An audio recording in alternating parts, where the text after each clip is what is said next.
Hola, ¿qué tal? Un saludo a todos los que se conectan a esta edición de Semana Noticias. Hoy estamos con un invitado muy especial para hablar de uno de los temas quizás más trascendentales de la humanidad hoy, y es esta cita que tiene el planeta y especialmente pues los líderes políticos cada año, como son las COP. La próxima semana comienza en forma la COP 30 en Belén do Pará, y como colombiano estará muy representándonos de manera pues muy destacada el expresidente Iván Duque, quien desde hace muchos años ha liderado una parte importante de esta discusión alrededor del cambio climático. Presidente Duque, lo saludo muy especialmente desde Bogotá. Cristina, un saludo muy especial para ti, también para todo el equipo de Semana y para toda tu audiencia. Doctor Duque, yo quisiera que antes de entrar a que nos explique pues esta importancia que tiene esta COP 30, que usted nos cuente desde que deja el poder cómo termina ejerciendo este liderazgo ambiental en estas temáticas pues tan importantes como son el cambio climático y la Amazonía. Bueno, desde hace muchos años yo estaba involucrado en esta agenda, lo estuve como miembro del Congreso, lo estuve durante mis años en la banca multilateral, en el Banco Interamericano de Desarrollo, también lo he tenido desde el punto de vista académico y desde que dejé la presidencia el 7 de agosto del año 2022, pues hemos trabajado también en muchas de las áreas donde dejamos importantes resultados en el gobierno, en los temas de transición energética, donde básicamente teníamos una matriz en el 0,5% de energías renovables no convencionales y la multiplicamos hasta llegar a más del 14%, más de 100 veces la capacidad instalada se incrementó. Haber pasado del 13% de áreas protegidas declaradas en Colombia a más del 30%, haber avanzado en todo el pago por servicios ecosistémicos, haber dejado la ley de acción climática, la actualización de la legislación para enfrentar los delitos ambientales, etcétera, etcétera. Entonces, en todos esos temas se dejó un trabajo importante. Colombia se convirtió en uno de los países con metas más ambiciosas en términos de reducción de emisiones y para el año 2022 éramos uno de los países líderes en el avance de las medidas para alcanzar nuestros objetivos de descarbonización de cara al 2030 y al 2050. Y cuando dejo la presidencia, pues me he decidido enfocar en varios temas. Uno de ellos, la protección de la Amazonía, con la iniciativa de Concordia para la Amazonía, donde hemos invitado a la comunidad científica, empresarial, también a la comunidad política a participar activamente en identificar medidas que puedan ayudar a la protección de la Amazonía.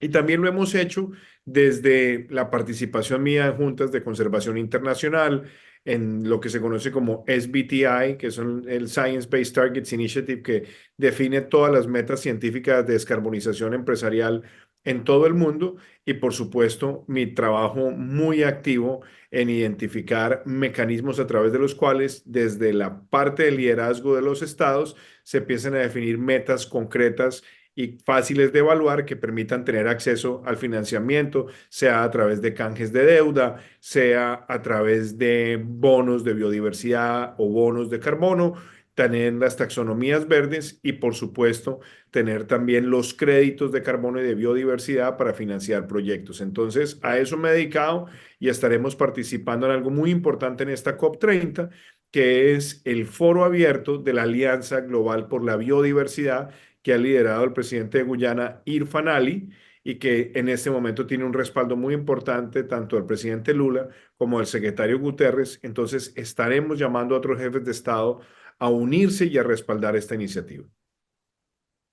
La COP 30 llega en un momento en que hay, digamos que mucha expectativa por cuenta de todos los cambios que ha habido este año, especialmente el retiro de Estados Unidos del Acuerdo de París. ¿Usted cree que hay esperanza de que se logre algo en esta cumbre?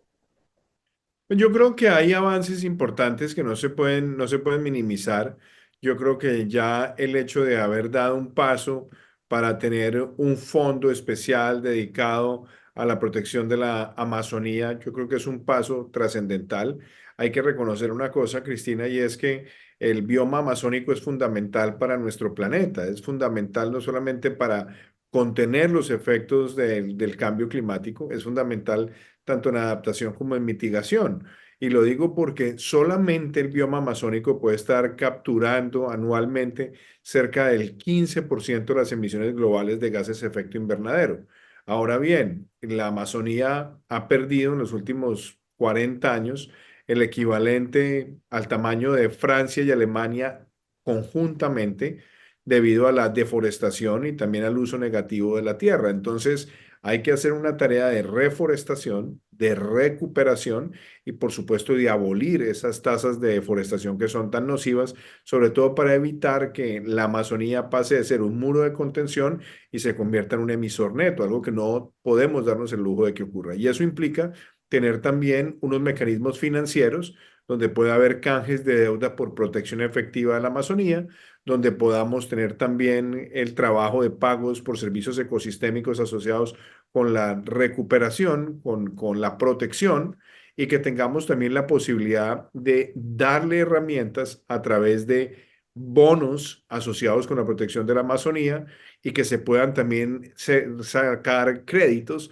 a través de los cuales los países del norte global puedan adquirir esos créditos de proyectos que se adelantan en el bioma amazónico. Entonces, una de las tareas más importantes y el hecho de tener esta COP en la Amazonía, en Belén do Pará, que es una ciudad que está situada en el bioma amazónico, pues yo creo que va a generar la alerta suficiente, la conciencia suficiente y ojalá, por lo menos en estas herramientas particulares que se requieren para el Fondo de Protección Amazónico, pues que tengamos un paso trascendental. Y obviamente yo creo que también habrá algo muy interesante y es que si bien todos los países deben seguir avanzando en sus metas de descarbonización, como sigue pasando en Europa y también en Asia, y en buena parte también en nuestro hemisferio, incluyendo también Norteamérica, más allá de estar o no estar en el Acuerdo de París, yo creo que hay que buscar un mecanismo a través del cual todos estos países del norte global puedan también, así como avancen su descarbonización las empresas,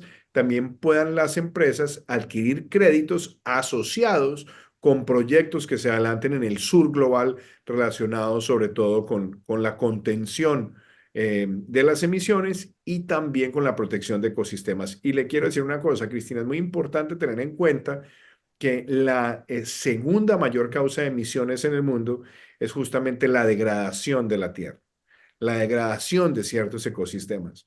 Entonces, la protección de esos ecosistemas es una tarea urgente, sobre todo porque si la degradación de ecosistemas fuera un país, equivaldría a cerca del 20% de las emisiones de gases de efecto invernadero en el mundo. Entonces, yo espero que sobre estas materias tengamos soluciones concretas y consensos importantes a nivel mundial.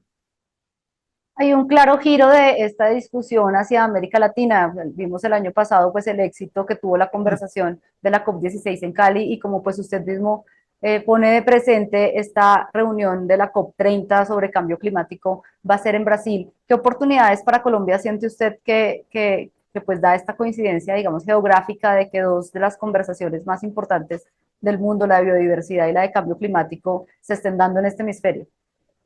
Bueno, yo creo que la COP16 de Cali fue un muy buen escenario de conversación. Desafortunadamente no hubo ninguna declaración vinculante. Yo creo que hay que reconocer, número uno, que la ciudad hizo un trabajo espectacular.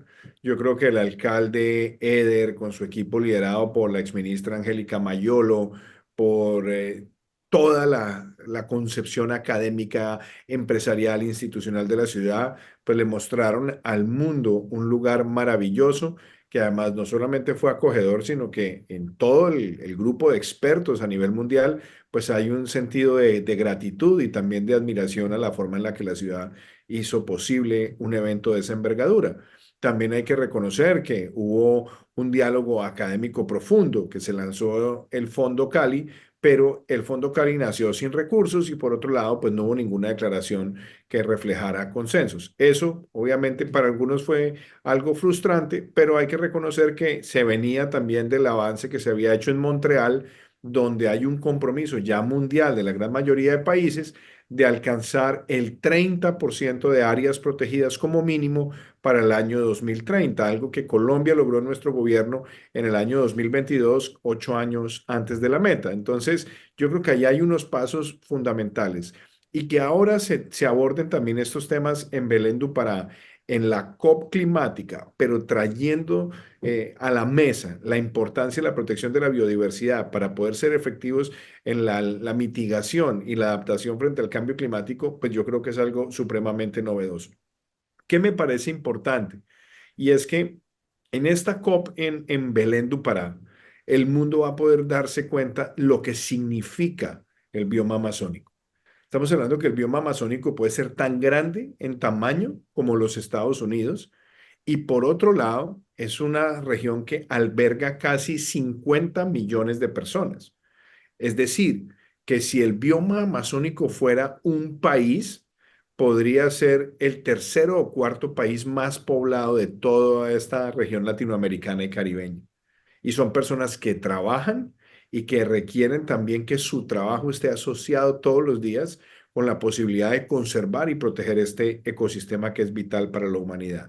Entonces, creo que el hecho de hacer este esfuerzo de convocatoria en un lugar con tantas complejidades, pero donde también hay tanto para mostrar, pues debería también obligar de cierta manera a que los países más desarrollados, que son los que más han contribuido en las emisiones de gases de efecto invernadero, pasen del discurso al recurso y puedan asignar de verdad compromisos económicos a la protección de este ecosistema y quizás con una meta que puede sonar muy ambiciosa, pero es tener casi que cero deforestación o la mayor reducción de la deforestación posible antes del año 2030. Gracias a nuestra historia y pues a un gran liderazgo ambiental que ha tenido Colombia, nuestro Amazonas durante muchos años fue uno de los más conservados de toda América Latina. Estamos hablando pues de los parques nacionales, de los resguardos, había muchas figuras o hay muchas figuras jurídicas para proteger este tesoro.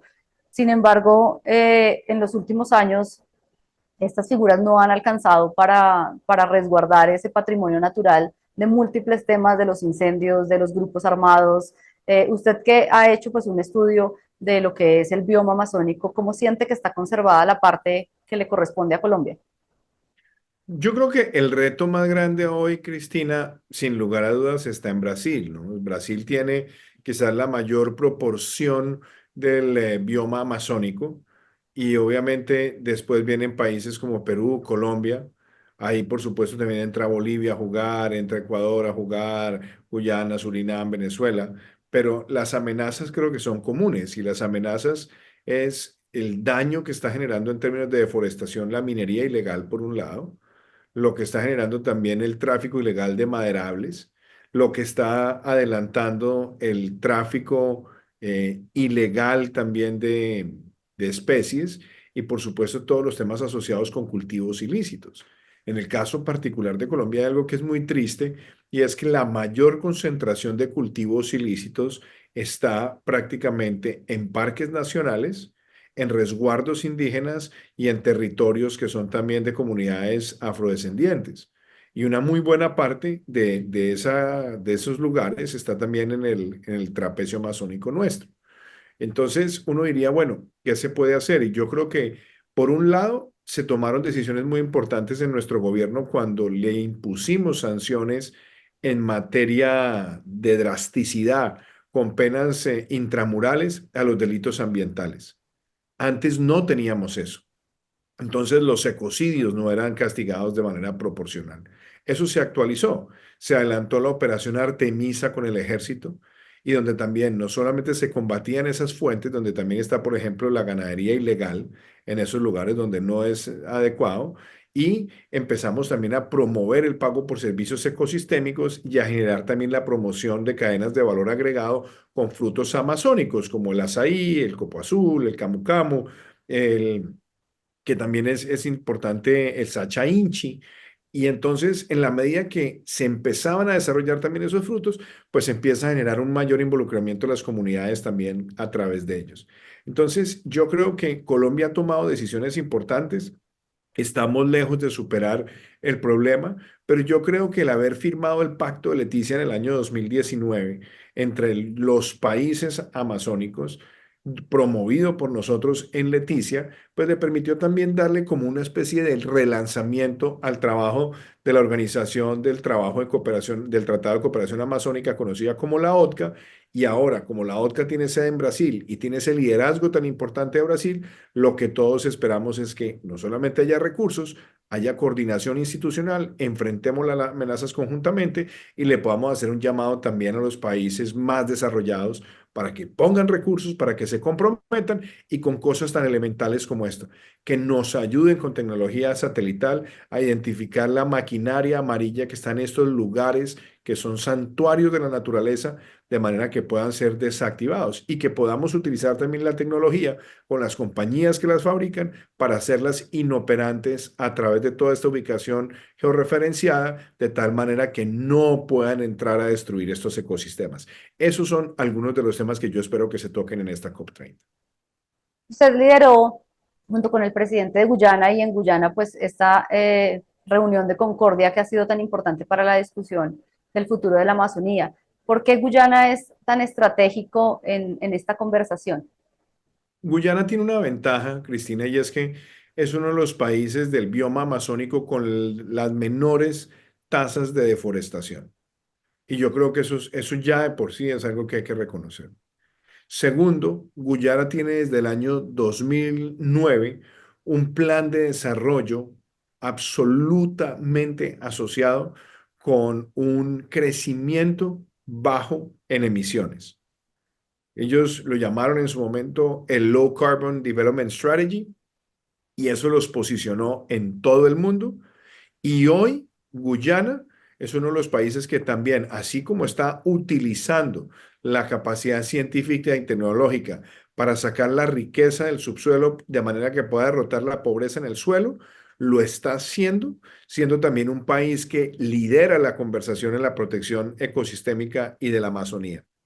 Entonces, ver un país que está liderando esta conversación, que ha promovido también una alianza global por la biodiversidad, que está hablando de mecanismos financieros inteligentes para proteger la biodiversidad, pues yo creo que hoy tiene que ser visto con los mejores ojos por parte de la comunidad internacional, entendiendo que aquí no hay absolutos, sino que hay un verdadero balance de un país que puede aprovechar sus recursos energéticos costa afuera, pero ser uno de los mayores protectores del bioma amazónico. Y por otro lado, de buscar el involucramiento de las comunidades indígenas, de las comunidades rurales, pero hacerlo de manera sostenible, escalable y replicable, porque hay herramientas financieras que permiten hacerlo. Y yo veo a Guyana dando pasos trascendentales en canjes de deuda y también pudiendo emitir en los mercados internacionales bonos verdes asociados con las metas que el país se ha trazado a cumplir en materia ambiental.